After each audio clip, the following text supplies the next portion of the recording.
Hi, welcome to my video. I'd like to talk to you a little bit about the new feature in SeekBeak, which has just been released, which is the whitelisting feature. Now, many of you will say, whitelisting, what is it and why do I need it? And some of you might say, that's something that's interesting. Well, I'm that someone that says, that's an interesting one. I actually worked with Tim a little bit on this because what I wanted to do is to create a scenario where you guys can start making a little bit more money with your VR tours, and that you can start using SeekBeak a little more intensive. And let me explain. 6 months ago, I was doing pretty well with my business, doing VR tours, 360. I call them interactive 360 VR tours. And what I did is I went to museums, I went to castles, I went to different monuments, I went to educational institutions, but also regular businesses. And I made tours, and I didn't charge that much money for it, but it was enough to support me and my family, and it was going all right. And then COVID hit us, and that was pretty sad. Lots of organizations are hurting. There are lockdowns or semi-lockdowns, and there are government restrictions about how many people can go to a place, for example. Bars are closing early, etc., etc. I mean, it was a mess. It still is a mess. So, what do you do? In my situation, my VR tours were pretty difficult to sell because suddenly that marketing story that I had was not applicable anymore. They're hurting for money. They're hurting for cash. They're actually laying people off because they don't have enough revenues coming in. Not enough people going to a museum, etc., etc. So, there's two things you can do. You can sit down and sob with the rest of them, or you can start being creative and think, what can we do to solve the situation? And I actually started thinking, there must be a way to bring the museum to the homes and to bring the castles and the gardens and all that physical, beautiful stuff, to bring it home to the people, because they can't be going to those places anymore, at least not right now until the whole situation is over. So I was thinking, what if I can generate a revenue stream for the museum? And lo and behold, why not do something like Netflix does, or like Apple TV does, or Spotify, or all those organizations that make you pay for certain services or certain movies or things like that. Why don't we do that with VR tours? And I started building on that idea, and I ran across a concept called paywalls. And it's not really new. I mean, it's not that since yesterday we've been able to buy movies online. No, that's been for years. But we haven't done it with VR tours. So I actually approached Tim, the CEO of SeekBeak. We all know him, probably. If not, get in touch with him. He's a nice guy, and he really knows how to make the SeekBeak software go the extra mile. Anyway. I started talking to Tim about that, and I started talking about the paywall suppliers for that, and to figure out how we can solve this. And we came to a solution. And because of that, Tim created something called the whitelisting. And the whitelisting, for your information, is probably the most important aspect of SeekBeak right now, because it's going to help you earn some money. It's going to help the museums and the everything that goes online. It's going to help those organizations who are hurting so much because of COVID. It's going to help them create some extra revenue as well. And that's the magic potion that's going to bring you business. If you can go to, and I'm saying museum a lot because I've done a couple of museums, but there's obviously a lot of other situations that you can use this with. Educational organizations. When you're making a course, you don't want to give it away, you want to sell it perhaps. So if you take that concept and now you're going to go to a museum and you're going to say, hey, listen, if you hire me to make that virtual reality tour, and you're doing it in SeekBeak, right, with all the features and functions and benefits that it has, and you're going to tell them, okay, it's going to cost you some money to make that virtual tour, but when you have that, we're going to put it behind a firewall behind, I shouldn't say a firewall, is we're going to put it behind a paywall to enable it to generate cash for you. So then when people are interested in seeing the exhibition that you have this quarter in your museum, that you can show it to these people when they pay, whatever amount, let's say $5.95 for a virtual ticket, and if we enable that, that gives them a revenue stream, and that's going to make them enable you to make the tours. Then suddenly the tour is not worth only $500 to them. No, it's probably $10,000 because it makes money for them, right?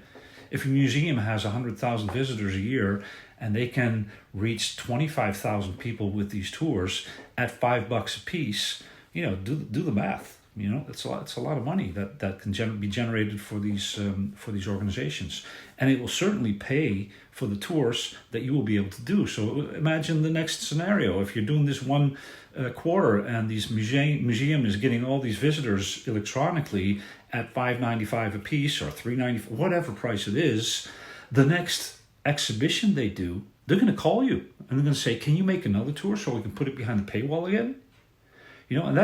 And that's why whitelisting is so important, because if you don't whitelist it, it's not going to be secure. You won't be able to do the paywall thing, because if you don't do it through whitelisting, that means that the URL of your virtual tour will be publicly available.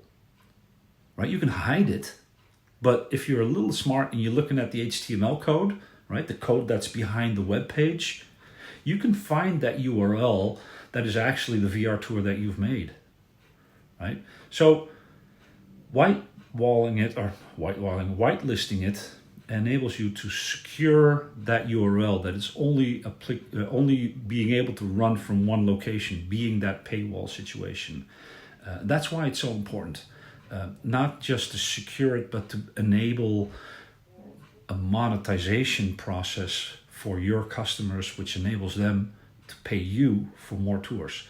And I think that's a very strong feature of SeekBeak right now. None of the other players have it. So you can go to all the other VR software companies, and there's a lot out there, but they're only on the level. SeekBeak is going deep diving. They understand this issue, and this is something that's going to help the whole market going virtual and offering these types of tours to all these organizations, and that they can actually make some money off it. So again, I think it's important. It's really easily implemented. I mean, if you're going into SeekBeak and you want to whitelist a tour, all you have to do is go to the groups, hit the plus button, go to the security tab, and fill in 3 fields. One being the name of the whitelist, right? And you can name that whatever you want. The second field is the URL that brings you to the paywall situation. We'll help you with that. And the third one is if they take that URL out of the code in the HTML, which I spoke about before, if they take that link that they find in that code and they distribute that, it will bring it to that third field being, your website or the paywall situation again, or, whatever. So that's the only 3 things you need to fill in, and then it's all secure. That means that you cannot access that VR tour with the normal URL that you have. So, that's also, you have to be careful that you're not going to whitelist all your tours, because then the existing tours won't be able to be accessed anymore. So, take some care of that. But anyway, if you want to create this monetization with VR tours, we're the ones to help you. We've done it. We've spoken with the paywall companies. We've selected one. We have a good deal with one of them, so we can help you with low prices and enabling it for the organizations that really are in need of this. So it's low cost. Again, we'll help you. You won't have to program anything. You just do your tours, send us the iframe code that you can do with the share button, and we'll help you through that process. It's a couple of ticks and a couple of mails back and forth, and it's all set. And that enables it to be monetized for you or for your customers. So if you're interested, send me a mail or go to my social media links, which are listed below. And let me know what you think of this little video. Like it, subscribe to it, because we're going to keep going on this tour. We're going to be talking about other features that may help you monetize the VR tours and make you successful. It's helped me a lot. The whitelisting right now, it just came out. I'm thrilled. I'm thrilled because there are tons of organizations right now who in the first instance didn't want to continue with me, but now are willing to talk to me and say, hey, this might be a good thing to do, because now we can make some money. You know, the one museum, they approached me and they said, well, listen, Bas, we want to attract people online to come to the museum whenever there is room or time, because it's sort of a lockdown situation here in the Netherlands. But what they're doing is they're actually creating a voucher for the people who buy an online tour. And with that voucher, they can go to the museum and they get the money that they invested in the tour, which was in this case $5.95. They get that deducted from their entry tickets. So, you know, what happens for the museum, and that's the thinking behind it, they're not going to come with one person. You know, they've done one tour, $5.95, and they're going to come with 2, 3, 4 people to the museum to have a tour. And they're going to have that discount. So they like that. So that helps them bring people to the museum as well. So it's a whole new process, which is here to stay. It's not just for the COVID situation. They're going to continue with this, even if COVID is all gone. And let's hope this is going to go away from us. But they're going to continue with it. It's a new way of doing business, both online and offline. So we're going to be helping a lot of companies doing this, and I hope you will as well. And contact me because I want to help you do that as well. So we have the means. We spoke for months with these organizations, with the paywall organizations. We went through all the technical stuff to make sure that it's working, that it's secure, that it's monetizable, that it's accessible, etc., etc. So again, give us a call and we'll help you. Thanks. Bye.